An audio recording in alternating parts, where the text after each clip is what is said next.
Ella le dio su sangre ultra rara para salvarle la vida y su único deseo era permanecer anónima. Pero el millonario usó todo su poder para encontrarla, sin saber que al hacerlo la estaba exponiendo directamente al monstruo del que ella llevaba 2 años huyendo. Hola, mis amigas y amigos. Antes de comenzar esta sorprendente historia, dejen en los comentarios desde dónde están viendo y cuéntame cómo va tu día, ¿vale? Y recuerden dar like y suscribirse al canal. El olor era lo primero que la golpeaba.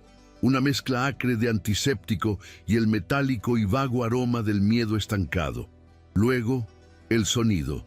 El pitido rítmico y agudo de las máquinas que puntuaban el silencio tenso de la unidad de cuidados intensivos. Carmen Sosa apretó la pequeña bola de goma espuma que tenía en la palma de la mano, un acto rítmico que acompasaba el flujo de su propia sangre saliendo de su vena hacia el tubo de plástico transparente. Solo había parado en el Hospital La Paz, en el norte de Madrid, porque el caos en la entrada era imposible de ignorar. Había visto el helicóptero destrozado en las noticias de una pantalla gigante en la Plaza de Castilla.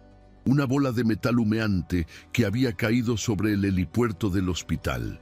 Ahora, horas después, una enfermera con el rostro marcado por el cansancio y la urgencia la miraba como si fuera una aparición.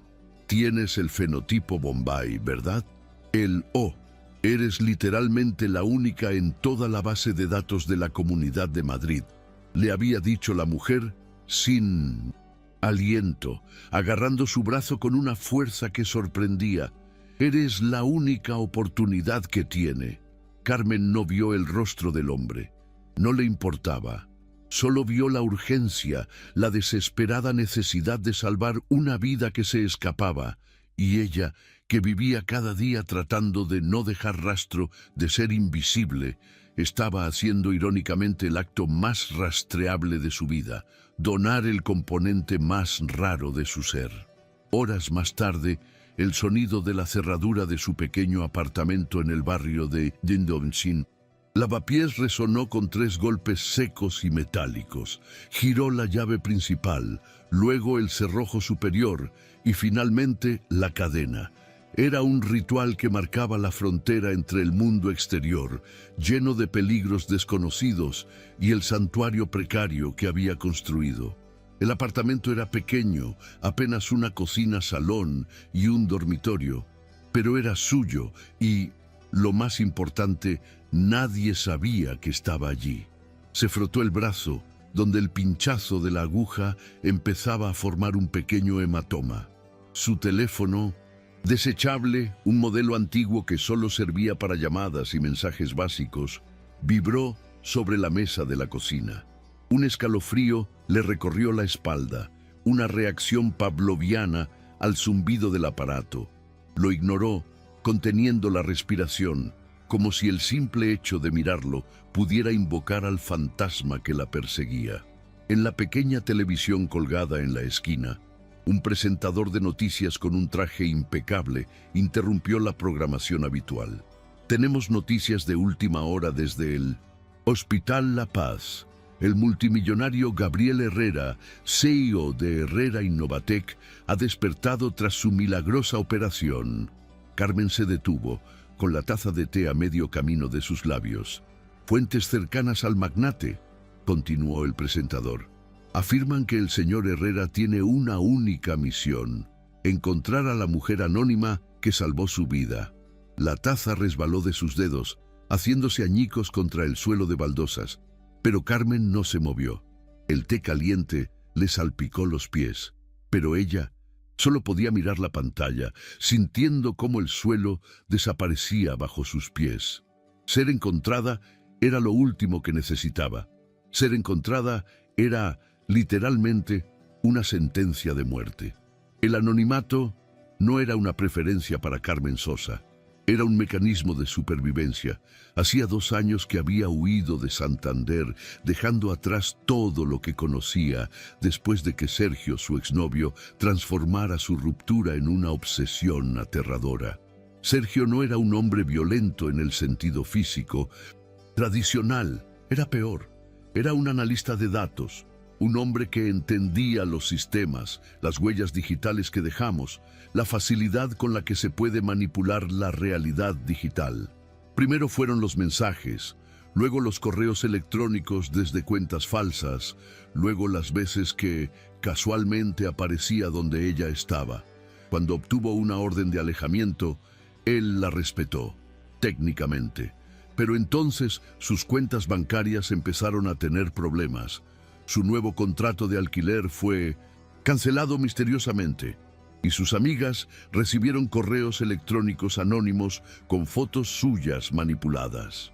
Él le estaba demostrando que podía controlarla sin estar cerca, que podía borrarla del sistema o, peor aún, hacerla visible solo para él. Así que Carmen desapareció a la antigua usanza.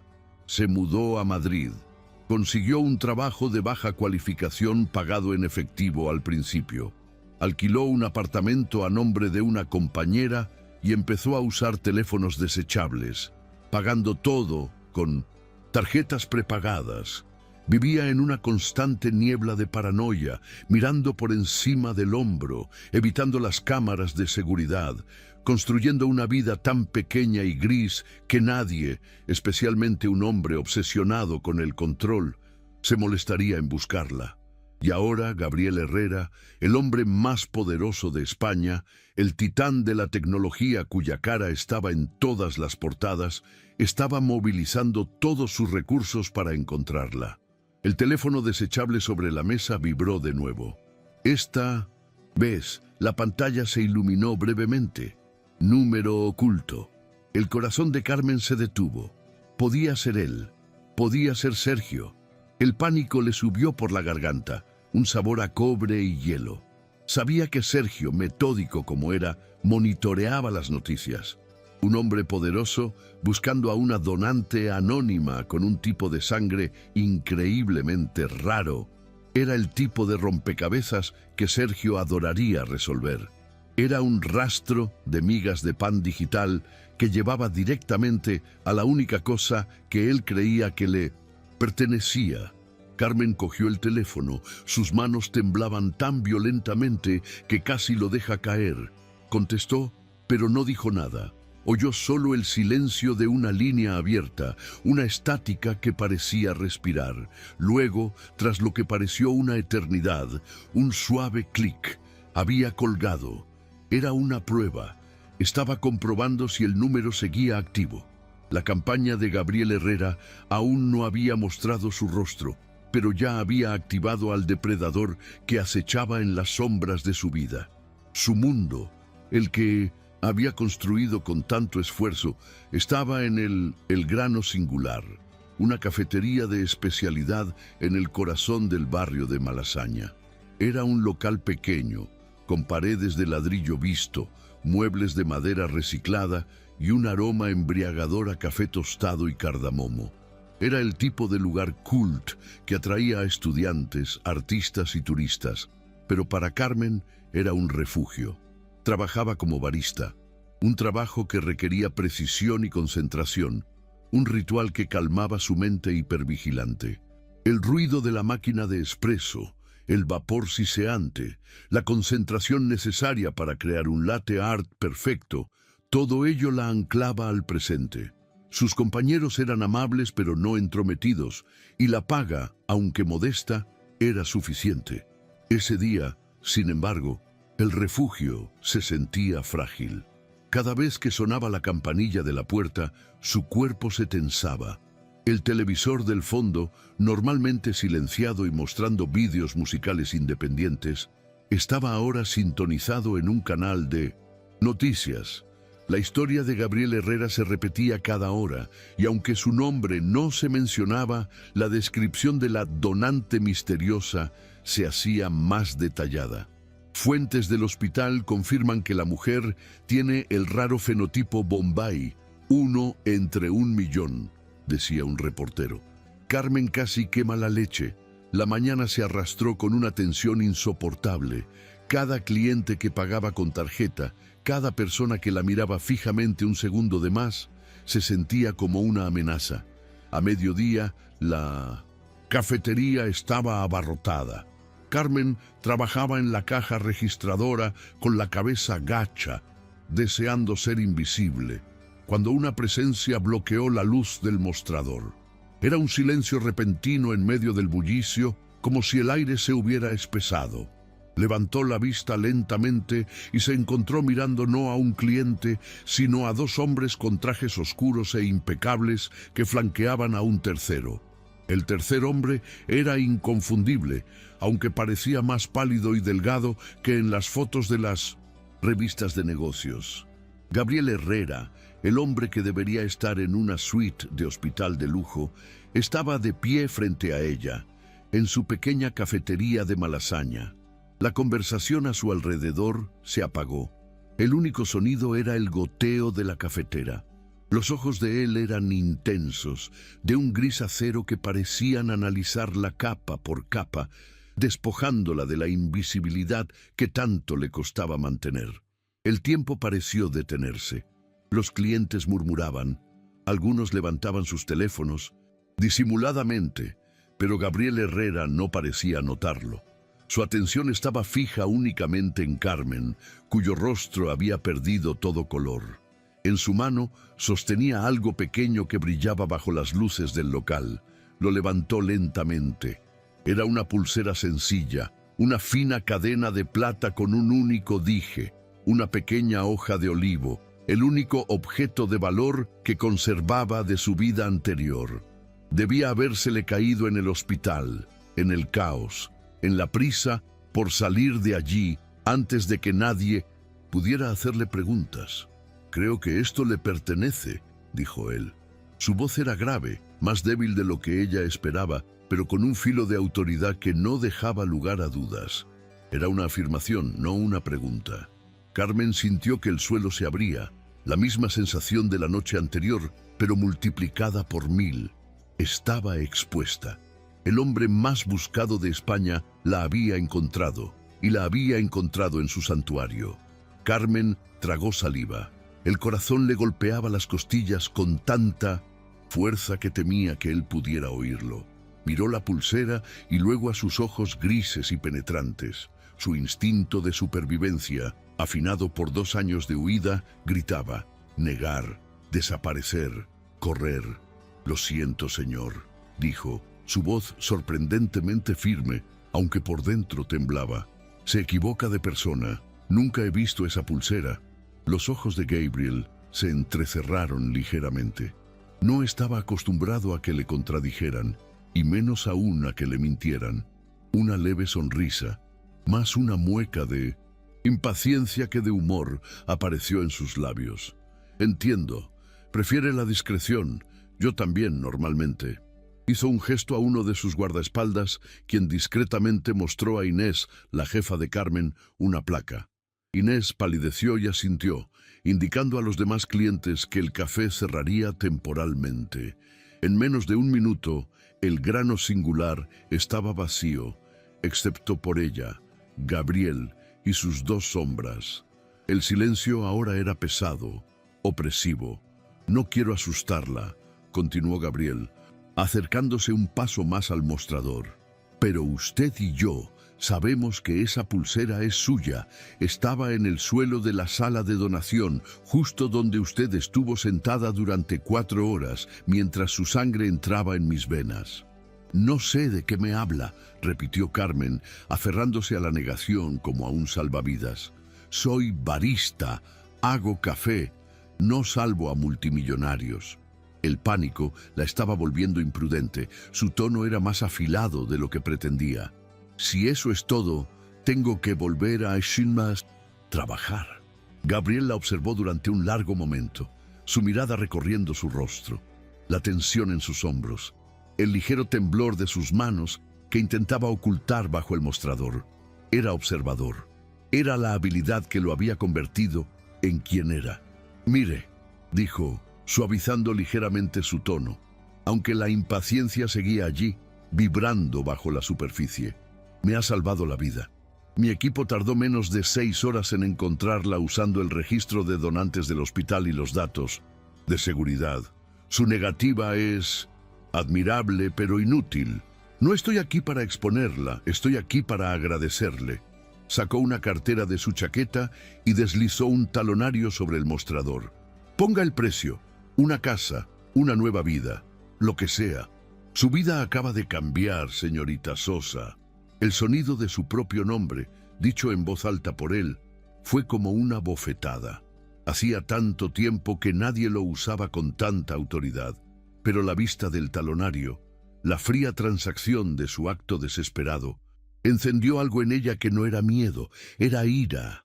«Guarde su dinero», espetó empujando el talonario hacia él. «No quiero su dinero, no quiero su gratitud, y ciertamente no quiero que mi vida cambie».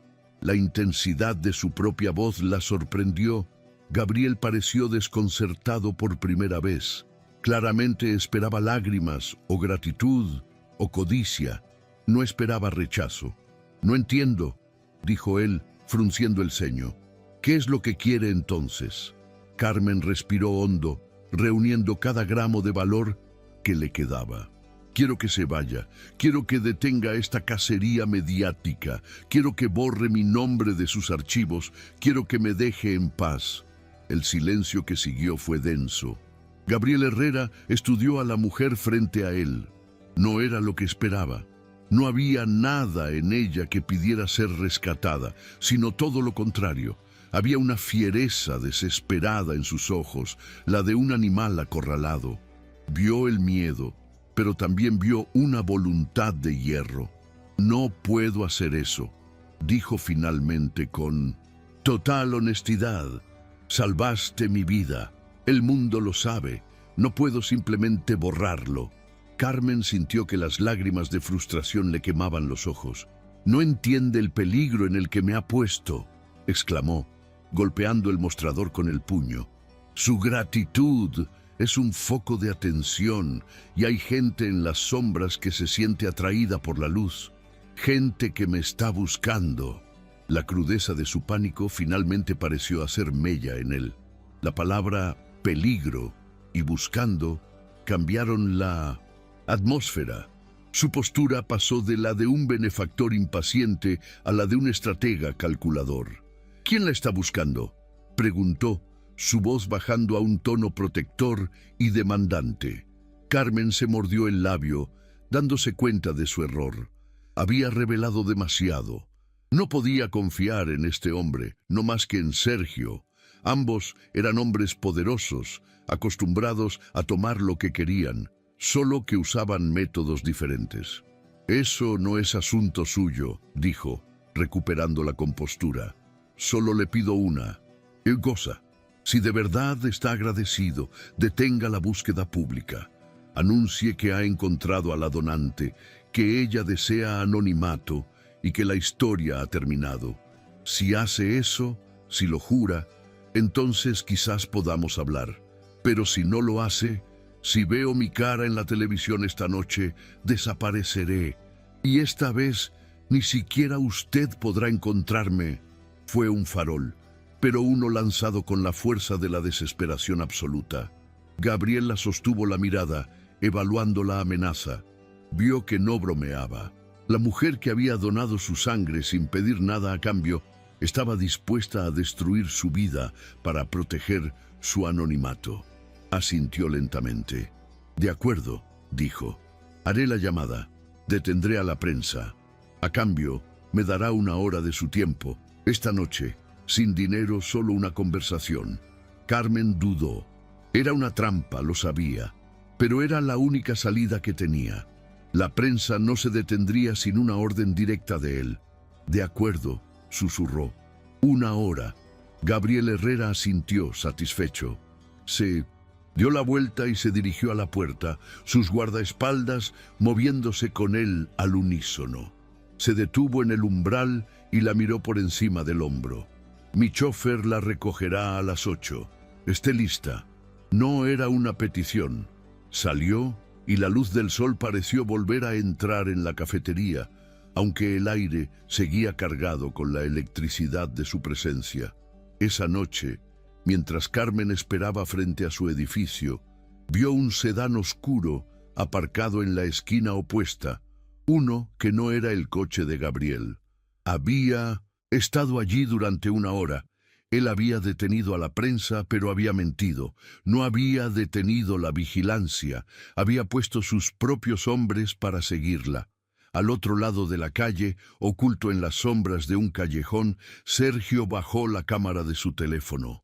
Había seguido la cobertura mediática, había reducido la búsqueda a los hospitales de Madrid y había estado vigilando las cafeterías cercanas. Ahora tenía una foto clara. Carmen Sosa entrando en el coche de lujo de Gabriel Herrera. El síntoma multimillonario no la había expuesto, la había llevado directamente a él. El viaje en el sedán de lujo fue un estudio en silencio y tensión. El coche se deslizaba por las calles de Madrid con un sigilo que a Carmen le pareció antinatural. Un fantasma de metal y cuero que la aislaba del mundo ruidoso y caótico que conocía. El interior olía a cuero caro y a un leve toque de la colonia de Gabriel. Un aroma limpio y afilado que contrastaba fuertemente con el olor a café y miedo de su propia vida. Él estaba sentado frente a ella, no a su lado, en la configuración de limusina del vehículo, y la observaba con esa misma intensidad calculadora de la cafetería. Carmen, sin embargo, no estaba dispuesta a ser simplemente observada. La ira por el coche aparcado en su calle, la mentira de su promesa, burbujeaba por encima de su miedo. «Me mentiste», dijo, su voz resonando sorprendentemente alta en el habitáculo insonorizado. «Dijiste que detendrías la búsqueda, que me dejarías en paz. Tienes un hombre vigilando mi edificio. Lo vi antes de que llegaras». Gabriel ni siquiera parpadeó. No había en él ni rastro de culpa, solo la certeza de quien cree que sus acciones son la única conclusión lógica. «No te mentí. Detuve a la prensa. Borré tu nombre de los informes internos del hospital. Eres un fantasma, pero no soy idiota. Mencionaste peligro. Mencionaste a gente que te estaba buscando.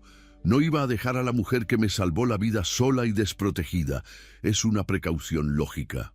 Carmen sintió una oleada de frustración tan intensa que le hizo apretar los puños. «No es lógico, es control. ¿No entiendes que ese coche en la esquina, ese hombre observando, es exactamente el tipo de atención que atrae el peligro del que estoy huyendo? Estás pintando una diana en mi espalda». Llegaron a la Torre Herrera, el monolito de cristal y acero que dominaba el distrito financiero de la Castellana. Era el cuartel general de Herrera y Novatech. El ascensor privado subió los 40 pisos en un silencio vertiginoso, abriéndose directamente a su ático.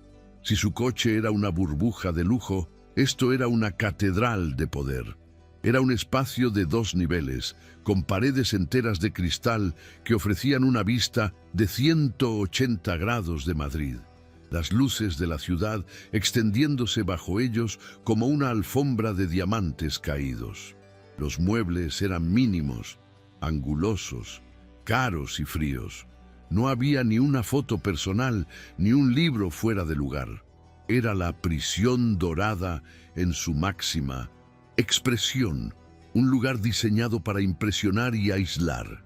Carmen se sintió diminuta, expuesta bajo las luces halógenas y la mirada de la ciudad. «¿Qué es esto?», preguntó, su voz apenas un susurro. «¿Tu oficina o tu casa?». Gabriel se sirvió un vaso de agua, ignorando la barra de licores de aspecto carísimo. «Ambas. Y por ahora es el único lugar donde podemos hablar sin ser observados». Le ofreció un vaso a ella, pero Carmen negó con la cabeza. No quería aceptar nada de él. «Exigiste una hora», dijo ella, manteniéndose de pie en medio de la vasta sala. «La tienes. Ahora cumple tu parte. Retira a tus hombres». Gabriel dejó el vaso con un golpe seco sobre la encimera de mármol. La paciencia no era su virtud. «Dime a quién temes», ordenó, su voz volviendo a ser la del CEO. Dime su nombre. Sergio, ¿es él quien te busca? Puedo hacer una llamada. Puedo asignarle un equipo legal. Puedo hacer que su vida sea tan complicada que no tenga tiempo de pensar en ti. Puedo hacerlo desaparecer del mapa digital. El terror que sintió Carmen ante esa oferta fue más frío y profundo que cualquier cosa que hubiera sentido antes. Era el mismo método de Sergio, pero a una escala 1.000 millones de veces mayor. Retrocedió un paso, horrorizada. No entiendes nada, ¿verdad?, susurró. No quiero que lo manejes.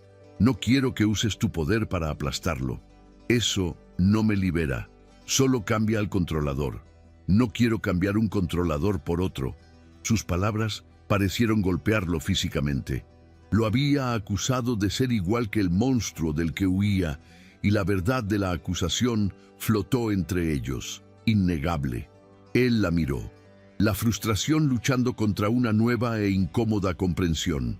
Estaba acostumbrado a que el dinero y el poder fueran la respuesta a todo. Esta mujer, con su miedo y su desafío, era un algoritmo que no podía descifrar. Él dio un paso hacia ella, quizás para discutir, pero su cuerpo, aún débil por la cirugía masiva y la estancia en el hospital, lo traicionó. Palideció, visiblemente, perdió el equilibrio por un instante y tuvo que apoyarse en el respaldo de un sofá de diseño. Fue un movimiento casi imperceptible, pero Carmen, afinada por años de hipervigilancia, lo vio. Antes de que su cerebro consciente pudiera procesarlo, su instinto de cuidadora se activó. Acortó la distancia entre ellos en 2 pasos y le sujetó el brazo, estabilizándolo. «Estás pálido», dijo, su tono cambiando de acusatorio a preocupado. «Deberías estar en el hospital, no interrogándome en tu torre de marfil». El contacto fue eléctrico. Para él era la primera vez que alguien lo tocaba sin miedo o sin querer algo en meses. Para ella era el primer contacto humano no amenazante en años. Él se irguió, apartándose de su agarre, pero su mirada se había suavizado. «Estoy bien», dijo bruscamente, aunque ambos sabían que era mentira. El momento de vulnerabilidad había roto la tensión. «Gracias». Ella asintió, volviendo a su posición defensiva, pero el hielo se había resquebrajado. «Retira a tus hombres, Gabriel, o esta conversación termina». Él la miró fijamente y finalmente exhaló, derrotado. Sacó su teléfono. «Ruiz», dijo al aparato, «retírense. Vuelvan al cuartel general.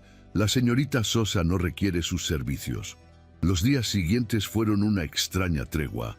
Fiel a su palabra, la prensa guardó silencio. La historia de la donante milagrosa se desvaneció, sustituida por el siguiente ciclo de noticias. Los hombres de traje oscuro desaparecieron de su calle. Sin embargo, la protección de Gabriel simplemente cambió de forma, volviéndose más sutil, más sofocante. De repente, el dueño de El Grano Singular, que siempre había sido amable pero distante, se volvió casi servil con ella, dándole los mejores turnos. Cuando preguntó por qué, Inés, su jefa, admitió nerviosamente que un consultor de seguridad de Herrera Innovatec había pasado por allí para revisar los protocolos de seguridad del local y había pagado generosamente por las molestias. Luego, el casero de su apartamento, un hombre notorio por ignorar las peticiones de reparaciones, apareció un día con un cerrajero de primera línea para instalar un nuevo sistema de seguridad de alta tecnología en su puerta, cortesía de un programa de mejora del barrio del que nadie había oído hablar. Gabriel no la estaba vigilando, estaba controlando su entorno, estaba construyendo una jaula invisible a su alrededor, pieza por pieza, todo bajo la apariencia de generosidad. La tensión estalló una tarde de jueves. Carmen regresó a su apartamento después de un turno agotador y encontró a una mujer alta y severa, vestida de negro de pies a cabeza, esperándola en el pasillo, flanqueada por 2 enormes cajas metálicas. «Señorita Sosa», dijo la mujer con un acento francés que sonaba caro. Soy Cecil, la estilista personal del señor Herrera. Estoy aquí para su prueba de vestuario. Carmen se quedó helada. ¿Prueba de vestuario? ¿Para qué? Cecile la miró con una mezcla de lástima y desdén. Para la gala del hospital, por supuesto. El evento benéfico en el Palacio de Cristal. El señor Herrera insiste en que necesita un atuendo apropiado. Abrió una de las cajas para revelar un vestido de noche de un rojo intenso, una creación de seda y gasa que probablemente costaba más que su alquiler de un año. Fue la gota que colmó el vaso. Era la suposición de que ella era algo que había que arreglar, vestir y exhibir. ¡Fuera!, gritó Carmen, sorprendiendo a la estilista y a sí misma. «Saque esto de aquí, ahora». Agarró el teléfono que Gabriel le había insistido en que llevara para emergencias y marcó su número, temblando de rabia. Él contestó al primer tono. «Deja de intentar comprarme», le gritó al teléfono. «No soy una de tus empresas, no soy un objeto que puedas envolver en seda y exhibir, no voy a ir a ninguna gala». Hubo un silencio al otro lado de la línea, tan largo que pensó que había colgado. Luego, escuchó un sonido que no esperaba, una risa. No era una risa burlona, sino una carcajada genuina y profunda, un poco oxidada por la falta de uso. «Dios mío», dijo Gabriel, su voz sonando extrañamente humana. «Creo que nadie me ha hablado así en una década, ciertamente no por teléfono». La ira de Carmen vaciló, desconcertada por su reacción. «Eres refrescante, Carmen, y tienes razón. Me he equivocado. Cecile puede ser mucho». La furia de ella se desinfló, dejando solo el cansancio. «No voy a ir, Gabriel». Él suspiró.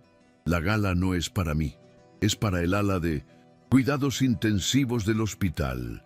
El ala que nos salvó a los dos. El dinero recaudado comprará las máquinas que te mantuvieron cómoda mientras donabas y las que me mantuvieron vivo. No te pido que vengas como mi cita». Tropezó con la palabra, como si le fuera extraña. «Te pido que vengas como la invitada de honor, la verdadera razón por la que estamos recaudando fondos. Ven, no por mí, por ellos. Y te prometo». Su voz se volvió seria. «Después de esto, si todavía quieres desaparecer, te daré personalmente los recursos para hacerlo. Un nuevo nombre, un pasaporte, fondos, una vida donde nadie pueda encontrarte, ni siquiera yo». La oferta la dejó sin aliento. Era todo lo que había deseado. La libertad total. Pero venía con un precio. Una noche más bajo los focos, una noche siendo la creación de Gabriel Herrera. Aceptó, en contra de su buen juicio, sintiendo que era un trato con el diablo, aunque uno que podría llevarla al cielo. Mientras tanto, a kilómetros de distancia, en un cibercafé oscuro y maloliente, Sergio tecleaba furiosamente. Había perdido el rastro de Carmen cuando los hombres de Herrera la recogieron, pero la rabia lo había vuelto metódico. Había visto la noticia de la gala benéfica en el Palacio de Cristal del Retiro. Sabía que Herrera estaría allí, y si Herrera estaba allí, su nueva y brillante posesión también lo estaría. La seguridad sería impenetrable para un ataque frontal. Pero Sergio no trabajaba así. Él trabajaba desde dentro. Ignoró la seguridad de Herrera Innovatec y se centró en los proveedores. El servicio de catering, la empresa de eventos. Encontró una vulnerabilidad en el sistema de contratación de personal temporal de la empresa de catering. Creó una identidad falsa, un estudiante de hostelería con excelentes referencias falsificadas. En cuestión de horas, Miguel Sánchez estaba en la lista de camareros para la noche de la gala. La noche del evento, el Palacio de Cristal, era un sueño febril. La estructura de hierro y vidrio estaba iluminada contra el cielo nocturno de Madrid, brillando como una joya en el Parque del Retiro. Por dentro, la élite de España se mezclaba, sus joyas y risas resonando en el vasto espacio. Carmen se sentía como una impostora, un fraude. Al final, había elegido un vestido sencillo, de un verde bosque profundo, que había comprado en una tienda de segunda mano de lujo, rechazando las creaciones de Cecile. Gabriel, sin embargo, la miraba como si fuera la única persona en la sala. Estaba a su lado, protector, pero visiblemente orgulloso, presentándola a médicos y filántropos. Por primera vez en mucho tiempo, Carmen sintió una chispa de algo que no era miedo. Era una sensación de poder, de ser vista, pero la sensación era una trampa, una ilusión de seguridad tan frágil como las paredes de cristal que la rodeaban. En un momento, Gabriel fue llamado por la alcaldesa de Madrid, una conversación ineludible. «Vuelvo en un segundo», le prometió. «No te muevas». Carmen asintió, aunque el mandato la irritó, y se dirigió a una barra para pedir un vaso de agua. Estaba sola, vulnerable por primera vez en toda la noche. Sintió una presencia a su lado. Un camarero con un uniforme impecable se inclinó hacia ella, sosteniendo una bandeja de copas de champán. «Señorita, una copa de champán», ofreció. Carmen levantó la vista para negar con la cabeza, y su sangre se convirtió en hielo. Sus pulmones se cerraron. El mundo se inclinó. No era un camarero, era Sergio. Su rostro era el mismo, pero sus ojos eran pozos oscuros de posesión y triunfo. Le sonrió, una sonrisa lenta y fría que no llegó a sus ojos. El pánico la paralizó. No podía gritar, no podía moverse. Estaba atrapada en el centro de la sala más segura de Madrid, frente al único hombre del mundo que la quería muerta. Sergio se inclinó más cerca, como si fuera a recoger su vaso vacío, su movimiento oculto por el bullicio de la fiesta. Su voz fue un susurro venenoso, solo para ella, mientras su sonrisa de camarero permanecía fija para el resto de la sala. «Veo que has mejorado tu seguridad, cariño», siseó, la palabra de afecto convertida en un arma. «Lástima que solo sirva para mantenerme fuera y no para mantenerte a ti dentro. ¿Te gusta ser su mascota, Carmen? ¿Te gusta la correa de diamantes?» El terror fue tan absoluto, tan visceral, que el vaso de agua resbaló de sus dedos. Se estrelló contra el suelo de mármol con un ruido agudo que pareció cortar la música. El sonido hizo que Gabriel se diera la vuelta al instante. Vio el vaso roto, vio el rostro de Carmen, blanco como el de un fantasma. Corrió hacia ella, apartando a un banquero de su camino. «Carmen, ¿qué ha pasado? ¿Estás bien?» Ella solo podía temblar, señalando con una mano temblorosa el lugar donde había estado Sergio. Pero él ya no estaba. Se había disuelto entre la multitud de camareros, un fantasma que había entregado su mensaje y desaparecido. Él estaba aquí, susurró, las palabras ahogadas por el terror. «Sergio, estaba aquí». La cara de Gabriel se ensombreció. Su mirada pasó de la preocupación a una furia helada. La seguridad había fallado. El enemigo estaba dentro. A la mañana siguiente, antes de que Gabriel pudiera triplicar la seguridad o iniciar un rastreo de cada empleado de la gala, era demasiado tarde. Sergio, metódico y cruel, lanzó su ataque. El teléfono de Carmen, el nuevo y seguro que Gabriel le había dado, cobró vida con una cacofonía de notificaciones. Su nombre estaba en todas partes. Los blogs de cotilleos, las revistas del corazón e incluso algunos medios más serios tenían su cara. El titular más grande era de Madrid Confidencial, la misteriosa donante, santa desinteresada o cazafortunas experta. La historia estaba llena de fotos de ella y Sergio de hacía años, riendo, abrazados en vacaciones. Pero el audio era lo peor. Fragmentos de conversaciones, hábilmente editados por Sergio, donde ella se quejaba de las deudas, de querer una vida mejor, de estar harta de ser pobre. Sacado de contexto, la pintaba como una mujer materialista y manipuladora que había planeado todo. Sergio la había etiquetado, no como una víctima, sino como una depredadora. Gabriel estaba en el ático cuando ella se despertó, leyendo los informes en una tablet con una expresión que era puro granito. El calor de la noche anterior, la conexión que habían sentido, se había evaporado. En su lugar estaba el CEO, el estratega, el hombre que desconfiaba de los motivos de todo el mundo. «Carmen», dijo, y su voz era plana, sin emoción. «Hay muchas cosas que no me has contado». Ella corrió a su lado, viendo las fotos, leyendo las citas fabricadas.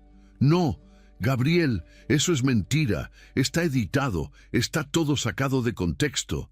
Ese es él, ese es Sergio. Te dije que era peligroso».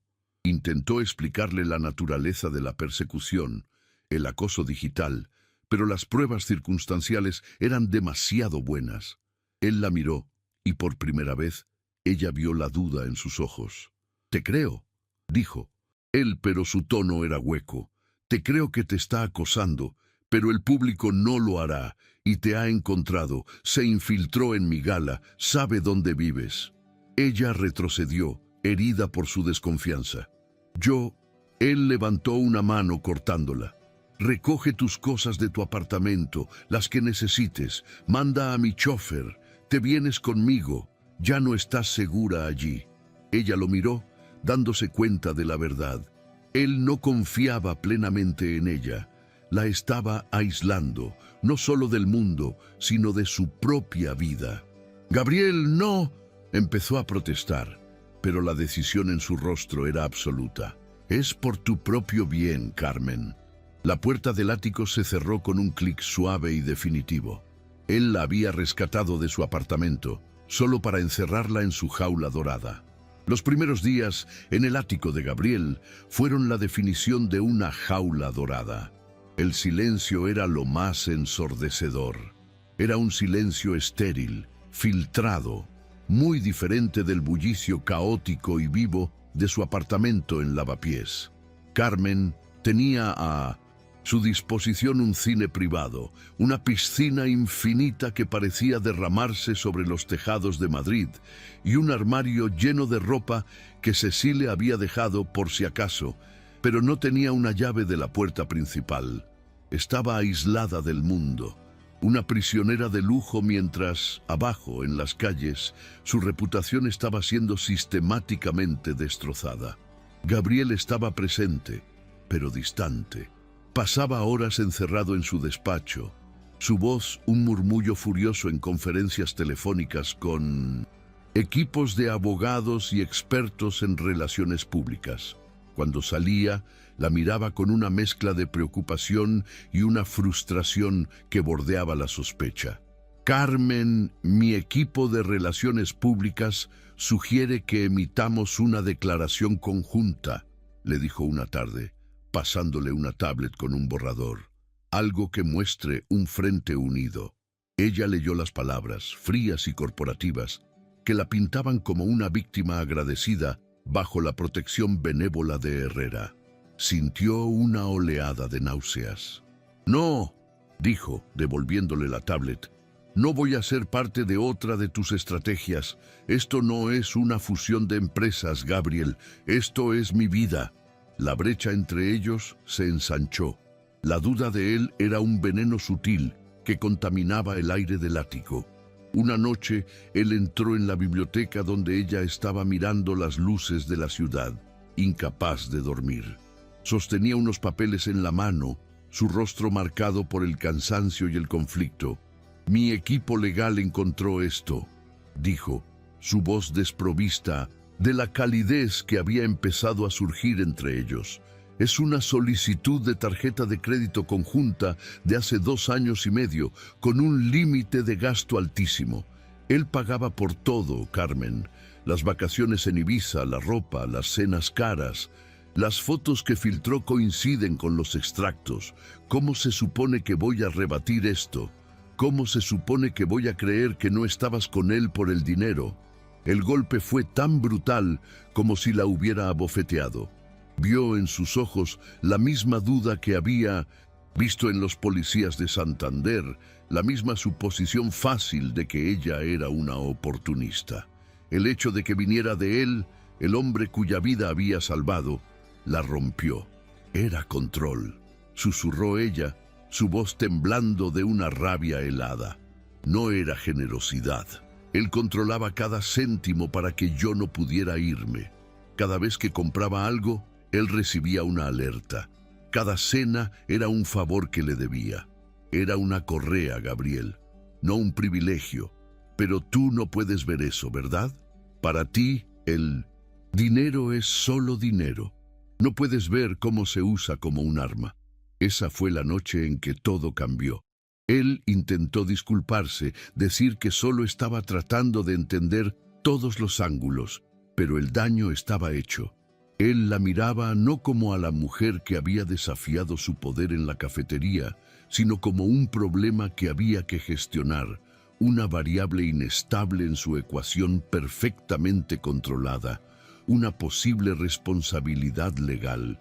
«Te salvé la vida», susurró ella cuando él salió de la habitación, las palabras dirigidas no a él, sino al reflejo de su propio rostro pálido en el cristal de la ventana. «Arriesgué mi seguridad para salvarte, y ahora me miras como si yo fuera la amenaza». Se quedó allí durante horas, viendo cómo la ciudad pasaba de la noche al amanecer, y el miedo que la había paralizado durante 2 años comenzó a transformarse.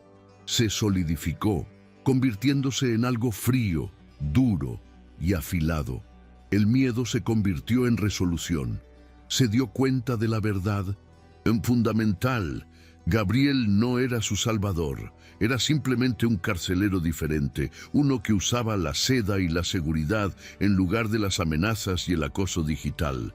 Ambos hombres, a su manera, intentaban controlarla. Nadie iba a salvarla, nadie más. A la mañana siguiente, esperó a que Gabriel se encerrara en su despacho para su llamada matutina de gestión de crisis. Entonces, se dirigió al terminal de seguridad del ático, un ordenador de última generación que controlaba todo el edificio. Era un sistema de Herrera y Novatek. Recordó el nombre del jefe de seguridad, el hombre que la había seguido y al que Gabriel había llamado para que se retirara. Ruiz. Encontró el directorio interno y le envió un mensaje cifrado a través del propio sistema de Gabriel. «Ruiz, soy Carmen Sosa, estoy en el ático. Sé que usted solo sigue las órdenes del señor Herrera, pero él está equivocado en esto. Está tratando de protegerme y esa protección me está matando. Usted es un hombre de seguridad. Yo tengo un plan para neutralizar la amenaza. Permanentemente. Necesito verlo, sola». Sabía que era un riesgo monumental. Ruiz podía informar a Gabriel inmediatamente, pero algo en la forma en que Ruiz la había mirado, con una especie de respeto profesional en lugar de lástima, le dio una pequeña esperanza. Media hora después, el ascensor privado sonó. Ruiz salió. Era un hombre de unos 50 años, en una forma física impecable, con ojos que no revelaban nada. No había informado a Gabriel. «El señor Herrera está en una teleconferencia segura durante la próxima hora», dijo, su voz un murmullo profesional. «Tiene 5 minutos, señorita Sosa». «¿Qué tiene?» Carmen lo llevó a la biblioteca, lejos de los oídos electrónicos del despacho principal. Habló rápido, su voz clara y sin rastro de histeria. «Sergio, el hombre que me acosa, es un narcisista patológico. La humillación pública es su objetivo principal. Ganar es lo único que le importa. No es solo un exnovio loco, es un estratega digital. Y su arrogancia es su mayor debilidad». Ruiz la escuchaba inmóvil, evaluándola.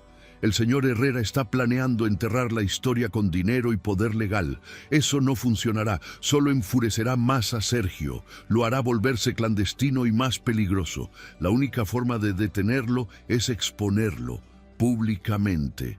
«Un plan», continuó Carmen inclinándose hacia adelante.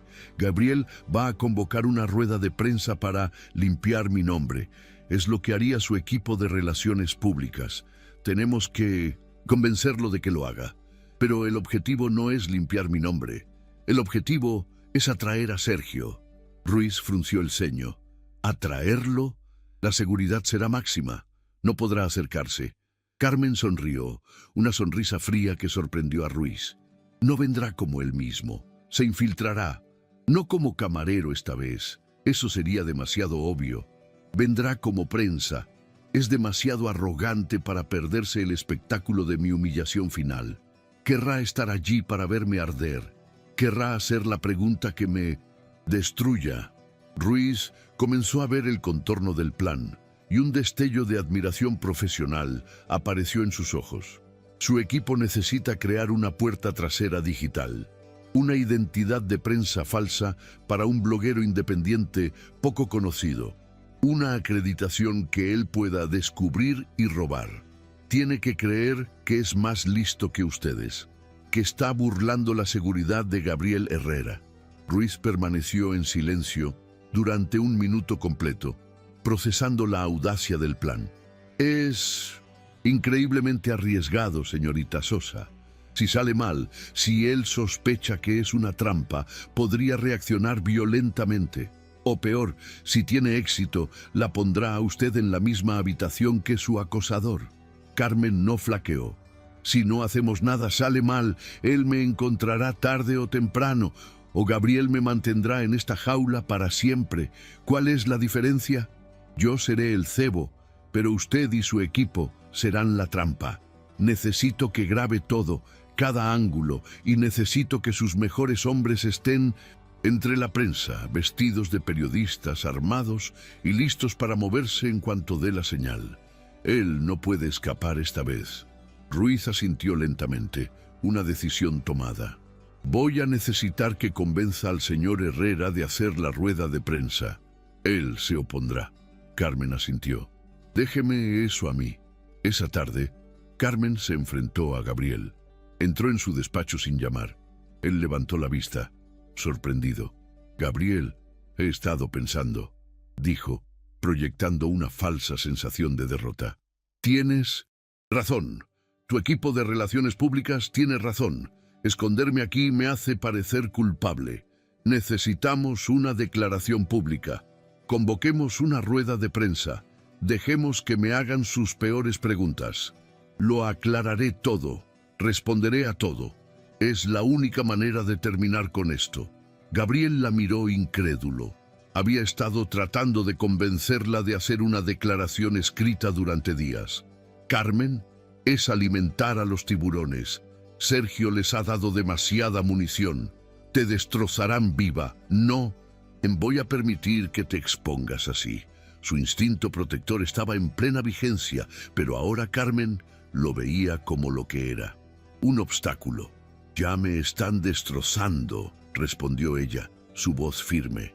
Me estoy marchitando aquí arriba mientras él gana, mientras el mundo cree sus mentiras. Si no lucho, él ya ha ganado.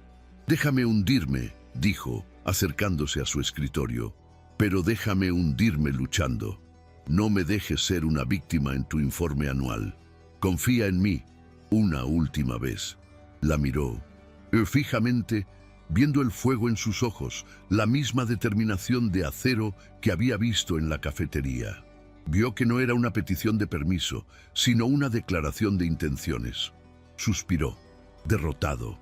De acuerdo, mañana al mediodía, en el atrio principal de la torre, pero será bajo mis condiciones. La seguridad será absoluta y mi equipo revisará cada palabra que digas. Ella asintió. Como quieras, Gabriel. Salió de la oficina, su corazón latiendo con fuerza, sabiendo que el verdadero plan ya estaba en marcha. La mañana siguiente, el atrio de la Torre Herrera era un circo de caos mediático. Cientos de periodistas, cámaras y unidades móviles llenaban el vasto espacio de mármol. Carmen estaba en una sala de espera privada justo al lado del escenario, vestida con un sencillo traje pantalón de color gris pálido. Gabriel estaba con ella, ajustándose la corbata, su nerviosismo palpable. «Recuerda, cíñete al guión», le dijo, dándole la mano. Abordamos las acusaciones de frente, negamos la motivación financiera y nos centramos en el acoso. No dejes que te provoquen. Ella asintió, su rostro una máscara de calma, aunque por dentro su sistema nervioso estaba en llamas. Ruiz le había confirmado por un microauricular oculto hacía 5 minutos. El objetivo está en el edificio. Ha mordido el anzuelo. Salió al estrado. El rugido de los obturadores de las cámaras fue ensordecedor. Los flashes la cegaron por un momento. Gabriel se sentó en la primera fila con el ceño fruncido, pareciendo un león guardián listo para saltar. Ella se acercó al atril y respiró hondo. Empezó leyendo la declaración preparada por el equipo de relaciones públicas. Una negación legalista y fría de ser una cazafortunas y una víctima de información maliciosa. Pudo ver a los periodistas aburrirse. Habían oído esto antes. Habían venido a por sangre. Entonces, a mitad de la página, se detuvo. Apartó los papeles del atril. Un murmullo recorrió la sala. En la primera fila, Gabriel se puso rígido, a punto de levantarse. «Pero esa no es la verdad», dijo Carmen, su voz temblando pero resonando con una claridad inesperada a través de los altavoces. «No es la verdad completa». Las cámaras se acercaron enfocando su rostro. «La verdad es que no soy una cazafortunas», continuó, su voz ganando fuerza mientras abandonaba el guión. «Soy una superviviente. La verdad es que huí de un hombre que me dijo que si no podía tenerme, se aseguraría de que nadie más lo hiciera. Un hombre que creía que yo era su propiedad. Un hombre que es brillante, metódico y muy cruel». Los periodistas estaban ahora completamente en silencio, cautivados. «Y la verdad», dijo, sus ojos barriendo la multitud, buscando, «es que sé que está aquí hoy». El pánico estalló. Un murmullo recorrió la sala. Los periodistas miraban a su alrededor, desconcertados. Gabriel se medio levantó de su silla, su rostro pálido de terror. «¿Qué está haciendo?» Ruiz, vestido con un traje oscuro en el lateral de la sala, le puso una mano firme en el hombro. «Espere, señor, confíe en ella». En el fondo de la sala, cerca de la salida de emergencia, un hombre con una acreditación de prensa de un blog poco conocido levantó la mano agresivamente. Era él, Sergio. La arrogancia había ganado. No podía resistirse a ser la estrella de su propia película, a asestar el golpe final. «¡Señorita Sosa!», gritó, su voz disfrazada de indignación periodística. «No es verdad que usted vivió de mi cliente durante 2 años, que tiene un historial de deudas, y que esto no es más que un intento desesperado de difamación ahora que él ha seguido adelante y la ha dejado. ¿No es usted la verdadera acosadora?». Era la pregunta exacta que Carmen y Ruiz habían predicho, la bala de plata que él creía que la destruiría. La cámara principal giró hacia él, pero una docena de cámaras ocultas, controladas por el equipo de Ruiz, ya estaban enfocadas en su rostro. Carmen lo miró directamente. La distancia entre ellos era de 50 metros, pero se sintió como 1 centímetro. Toda la sala contuvo la respiración. Ella sonrió, una sonrisa pequeña y triste. «Hola, Sergio», dijo al micrófono. El silencio fue absoluto. El color desapareció del rostro de Sergio. Se dio cuenta, demasiado tarde, de que la narrativa había cambiado. «Me alegro de que hayas venido», continuó Carmen, su voz ahora tranquila y letal, «porque ya no tienes que esconderte detrás de tus ordenadores y tus audios editados. Ahora puedes decirle a toda esta gente lo que me dijiste esa noche en Santander. ¿Qué me dijiste que harías si alguna vez intentaba irme? ¿Qué me harías si alguna vez le contaba a alguien lo que eras?» La trampa se había cerrado. Su ego, su necesidad de control, lo había traicionado. Su rostro, transmitido en vivo a millones de personas, se contorsionó de la indignación fingida a una rabia pura y descontrolada. Había perdido el control. Te dije que te destruiría, gritó, su voz rompiéndose por la furia, olvidando dónde estaba. Te dije, que eras mía y que me aseguraría de que todo el mundo viera la zorra mentirosa y desagradecida que eres. Me perteneces. Fue una confesión pública, inequívoca. La humillación que él había planeado meticulosamente para ella se había dado la vuelta y lo había aplastado. Antes de que pudiera dar un paso, dos de los periodistas de Ruiz, agentes de seguridad de élite, estaban sobre él, inmovilizándolo contra el suelo. El caos estalló en la sala, pero era un caos controlado. Ruiz se acercó con calma, seguido por dos policías uniformados que habían estado esperando fuera del atrio. «Sergio Martín», dijo Ruiz, su voz clara para que todos la oyeran, «queda detenido por acoso agravado, amenazas de muerte, coacción y difamación». Mientras se lo llevaban, gritando amenazas vacías, Carmen permaneció en el estrado, temblando violentamente, pero de pie. Las cámaras se volvieron hacia ella. Sus flashes ahora no eran armas, sino reflectores. Ya no era la cazafortunas. Era la mujer que había atrapado a su propio monstruo. Gabriel subió al escenario, su rostro una máscara de asombro, profunda culpa y una admiración tan abrumadora que lo dejó sin palabras. Simplemente se quedó allí, a 1 metro de distancia, dándose cuenta de que nunca la había entendido realmente. Esa noche, el ático estaba en silencio una vez más, pero era un silencio diferente. Era tranquilo, pacífico. Estaban sentados en el sofá, no muy cerca, pero tampoco en extremos opuestos. La televisión mostraba las imágenes de la rueda de prensa, la confesión de Sergio en bucle. «Lo siento», dijo Gabriel finalmente, rompiendo el silencio. Su voz era baja, despojada de su arrogancia de CEO. «Estaba tan concentrado en protegerte con mis muros, en usar mi poder para construir una fortaleza, que no me di cuenta de que te estaba encerrando. Estaba tratando de resolverlo por ti, como siempre resuelvo todo». Carmen lo miró. La ira que había sentido hacia él se había disipado, dejando solo una comprensión cansada. «Lo sé», dijo ella. Se levantó y se sirvió un vaso de agua de la jarra sobre la barra, aceptando su hospitalidad por primera vez. «Pero nunca fui una damisela en apuros, Gabriel. Nunca necesité que me rescataras. Solo necesitaba las herramientas y un aliado, y las usé». Él asintió aceptando su verdad. «Tú te salvaste a ti misma, Carmen. Hoy, en ese escenario, fue lo más valiente que he visto nunca. Yo solo estuve en el camino». La dinámica entre ellos se había roto y reconfigurado. El desequilibrio de poder, la deuda de vida que él sentía y el miedo que ella sentía, todo se había nivelado en ese atrio. Él la miraba ahora no como a una víctima frágil o un problema complicado, sino como a una igual, como a alguien que poseía una fuerza que su dinero no podía comprar, ni su poder podía controlar. La gratitud que él sentía ya no era una carga de posesión, sino un simple y profundo respeto.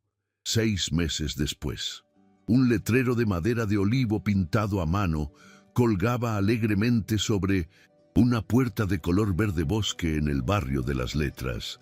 «El grano y la hoja», decía. El local era pequeño pero luminoso, una pared de ladrillo visto cubierta de estanterías de libros de segunda mano. La otra, un mostrador de madera clara con una brillante máquina de espresso italiana. El aire olía a café recién molido y a papel viejo. Carmen estaba detrás del mostrador, riendo mientras enseñaba a una nueva empleada a hacer latte art. Llevaba unos vaqueros, una camiseta sencilla y un delantal con el logo del café. La campanilla de la puerta sonó y el sol de la tarde entró, silueteando a un hombre. Era Gabriel. Él no llevaba traje. Llevaba unos vaqueros desgastados y una camisa de lino, y parecía más relajado de lo que ella jamás lo había visto. Se acercó al mostrador, sus ojos grises sonriendo. Llevaba una pequeña bolsa de tela de arpillera. «De mi último viaje a Colombia», dijo, deslizándola sobre el mostrador. «Un grano de café raro de una pequeña finca familiar en las montañas. Pensé que te gustaría probarlo». Carmen cogió la bolsa inhalando el aroma. «Huele increíble», dijo. «Gracias. Al inversor principal de mi socio le encantará». Él sonrió. Era el socio silencioso, el inversor que había proporcionado el capital inicial, pero el plan de negocio, el diseño, la ejecución, todo había sido de ella. Sus reglas, su creación. Él se inclinó sobre el mostrador. Un gesto casual que era mundos aparte de la intensidad posesiva de sus primeros encuentros. Ella se inclinó para encontrarlo. Se dieron un beso suave y lento, un beso de socios, de iguales, que sabía a café y a futuros posibles. «Estoy orgulloso de ti, Carmen», susurró él contra sus labios. Ella se apartó un poco, sus ojos brillando con una luz que era puramente suya. «Yo también estoy orgullosa de mí», dijo. Estaba anclada, estaba a salvo, y por primera vez en su vida era completamente libre.